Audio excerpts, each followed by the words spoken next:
আসসালামু আলাইকুম ওয়া রাহমাতুল্লাহ। আলহামদুলিল্লাহি রাব্বিল আলামিন ওয়াসসালাতু ওয়াসসালামু আলা রাসূলিহিল কারীম ওয়া আলা আলিহি ওয়া সাহবিহি ওয়া আহলি বাইতি আজমাইন। আমরা ন্যায় বিচার চাই, আমরা দুর্নীতি চাই না, আমরা বৈষম্যহীন বাংলাদেশ চাই।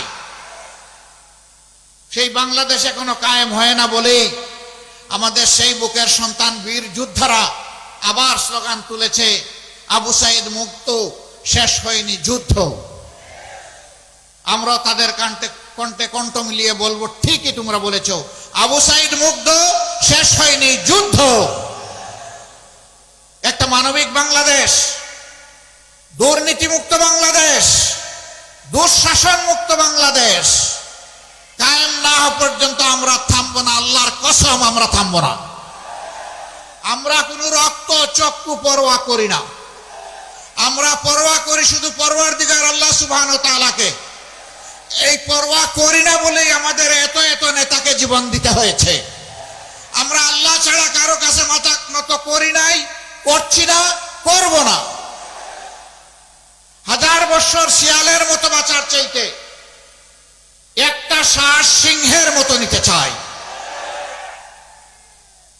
শুধু নিজে নয়, বাংলাদেশের প্রতিটি মানুষকে দেখতে চাই ন্যায্য কথা বলার বিষয়ে কেউ যেন কাউকে পরোয়া না করে। এই সাংবাদিক বন্ধুরা সাক্ষী, 15.5 বছর তারা ন্যায্য কথা বলতে পারেননি। তাদেরকে বাধ্য করা হয়েছে বিভিন্ন খবর সরবরাহ করতে, মিথ্যা খবর সরবরাহ করতে, বানায়ট সমাজে ভীতি সঞ্চারকারী খবর তাদেরকে পরিবেশন করতে বাধ্য করা হয়েছে। অবশ্য এই ক্ষেত্রে কিছু দলবাজ থাকতেই পারে, প্রতিযোগিতা করে বাঁশ যা দুলে কঞ্চি তার চাইতে বেশি নড়ে। বাঁশের চেয়ে কঞ্চির ঝাল একটা কথা আছে না, কর্তা যা চায় নর্তকী তার চাইতে বেশি নাচে।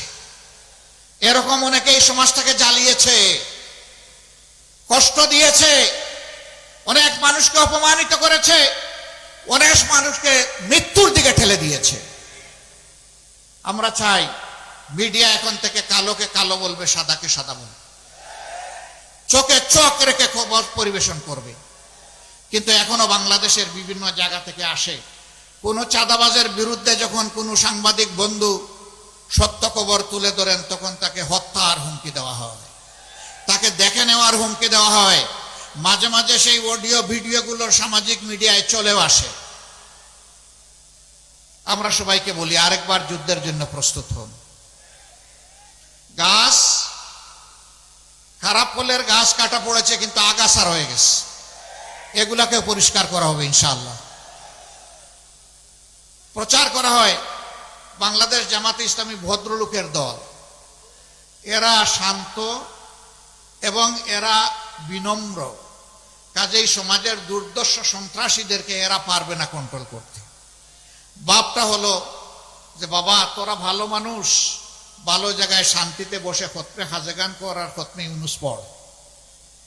এই সমাজ আমরা চালাচ্ছি যেভাবে আমাদের পছন্দ, আমরা এইভাবে চালাবো।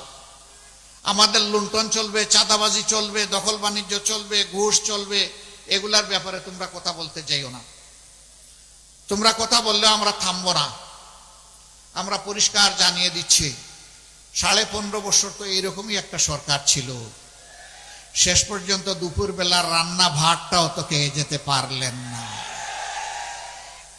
সুতরাং খোদার উপর খোদ্দারি করবেন না, আল্লাহকে ভয় করুন। আল্লাহর জন্য কুন ফায়াকুন, আল্লাহ যাকে ধরেন তাকে ছাড়েন না।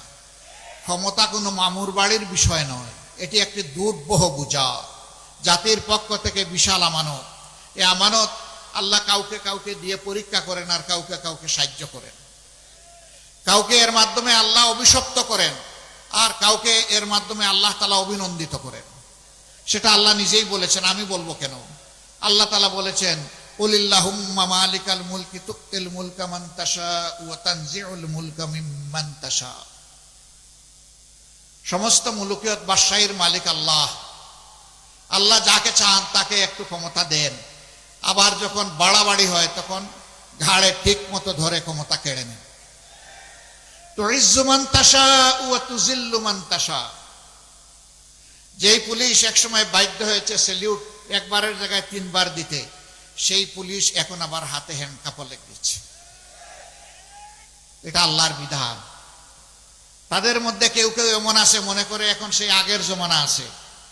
এখন কোর্ট থেকে কাস্টডি থেকে যখন তাদেরকে নেওয়া হয় তখন দেখি যে মাথা গরম করে আগের মতোই কথা বলে। এই আন্দোলনে আমাদের সন্তানেরা দায়িত্বশীল ভূমিকা পালন করেছে, কোনো হটকারিতা করে নাই। নিরস্ত্র অবস্থায় রাস্তায় নেমে বলেছে আমরা মানব ঢাল, বুকের ভিতরে তুমুল ঝড়, বুক পেতেছি গুলি কর। রাস্তায় দাঁড়িয়ে তাই বলেছে। ওই আন্দোলনের সময় ওরা গ্রাফিতে লিখেছে। মিরপুর 10 নম্বর থেকে সংসদ ভবনের দিকে যাচ্ছি, হঠাৎ করে একটা পিলারের দিকে আমার নজর পড়ল। পিলারে একটা স্লোগান লেখা, চমৎকার স্লোগান, রক্ত গরম মাথা ঠান্ডা। কি চমৎকার!